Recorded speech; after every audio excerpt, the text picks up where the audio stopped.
ஓம் சுவாமியே சரணம் ஐயப்பா. மண்டலம் மற்றும் மகர விளக்கு மகோத்சவம் துவங்கியதை அடுத்து சபரிமலை பக்தர்கள் ஏராளமாக குவிந்தனர்.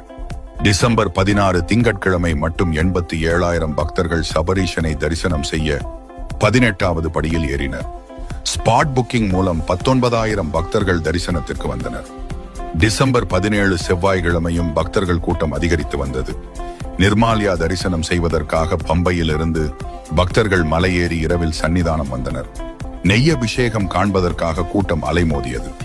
நடைப்பந்தலில் தரிசனம் செய்ய வரும் பக்தர்கள், முதியவர்கள், மாற்றுத்திறனாளிகள், குழந்தைகள் மற்றும் பெண்கள் ஏறி தரிசனம் செய்ய பல்வேறு துறைகளும் தேவ சம்போர்டும் இணைந்து நடவடிக்கை எடுத்துள்ளதால் பக்தர்கள் புகாரின்றி தரிசனம் செய்தனர்.